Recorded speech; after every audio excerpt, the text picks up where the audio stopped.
The 3 ILS receivers are all controlled from a single ILS selector panel. The tuned station can be identified by the accompanying audio signal.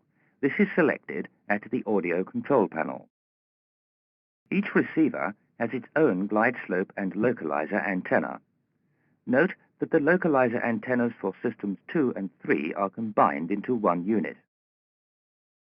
Data from the ILS receivers is provided for the AFCAS, Audio Management System, the Flight Warning Computer, FMS, the Flight Data Recorder, and the Ground Proximity Warning System. ILS information is normally shown on the on-side primary flight display and navigation display. The inbound course is displayed by the blue pointer. This includes a deviation bar. Deviation is displayed as 1 dot per 2.5 degrees. Note that there is no to-from pointer for an ILS. We will look at course selection later. ILS data is also displayed on the primary flight display. Deviation from the localizer beam is shown by the magenta index along the scale at the bottom of the display. If the deviation exceeds 2 dots, then a half pointer is presented. Deviation from glide slope is shown by the magenta index on the scale on the right side of the attitude display. If the glide slope deviation exceeds 2 dots, then a half pointer is displayed. If the ILS has a DME facility, then the FMS automatically tunes a DME on each system to the ILS station. This distance is displayed on the bottom left of the primary flight display in nautical miles. The ILS is tuned prior to an approach using the ILS panel. Tune the ILS receiver to 108.3. The new frequency is displayed in the window on the panel.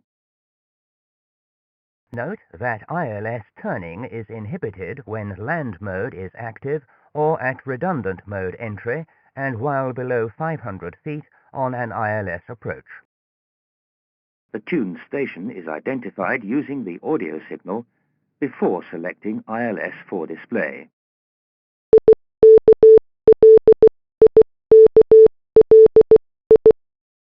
ILS is selected for display on the EFIS displays by pressing the Approach VOR button on the EFIS control panel. Select ILS for display. When ILS has been selected, this is enunciated on the push button. As soon as ILS has been selected, the deviation scales appear on the primary flight display. When the signal is received, the pointers appear. The inbound course is selected and displayed at the ILS panel. This course is shown by the compass rose on the navigation display. Select a new ILS course. The selected course is displayed digitally at the Course Select window on the ILS panel and by the blue pointer on the navigation display. The ILS presents warnings of various levels depending on the particular situation. If no signal is being received, then the magenta pointer will be missing. If the receiver fails, then an amber GS flag is displayed. If the glide slope deviation exceeds 1 dot and the radio altitude is between 500 and 100 feet, whilst the autopilot is engaged, then the deviation pointer will flash. If the localizer deviation exceeds 0.3 of a dot and the radio altitude is between 500 and 5 feet, whilst the autopilot is engaged, then the deviation pointer will flash. If data becomes unreliable, then the appropriate pointer is removed. Note that the scale remains.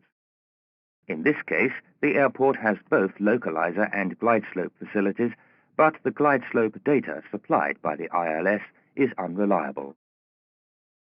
As with all EFIS displays, any unreliable or failed data is removed from the screen. In these circumstances, the deviation bar and scale are removed. If ILS data has failed, then a flag is shown on the navigation display. An ILS failure also causes flags to be shown on the primary flight display. The ILS failure is also enunciated on the Source Select button and the MFDU. This is a Level 1 alert. This alert is subject to inhibition during some flight phases. If the ILS receiver fails, the on-side autopilot will also disconnect. If an ILS fails, then the center ILS can be selected as an alternate source. This is done by pushing the ILS Source Select button. Select the center ILS. As the on-side ILS is no longer being displayed, the alternate source is enunciated on the Source Select button. If the right side also selects the center ILS, then Common Source is enunciated on the MFDU.